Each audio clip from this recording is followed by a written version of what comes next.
Hey guys, Kaiju here, and I'll cut straight to the chase.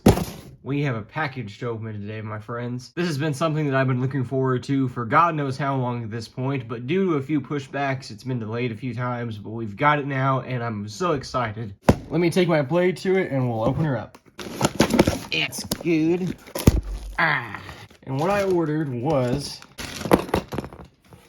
the new Movie Monster series, Varan. This is a figure that I had been looking forward to for a while when I had seen that it was released, and dear God, does it look amazing. Now, I had seen a few reviews of this previously, and I had mainly been told that the figure was large, and it definitely is pretty big, specifically long.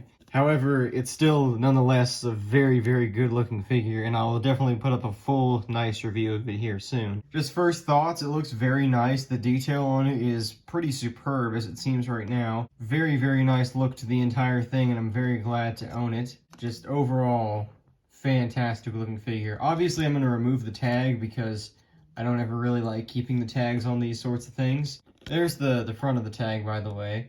I have a Varan figure. Never thought I would say that, but my God, I do. But thank you all for watching this. Obviously, a review is probably going to come out for this guy tomorrow or something, and I will see you all in the next one. Goodbye.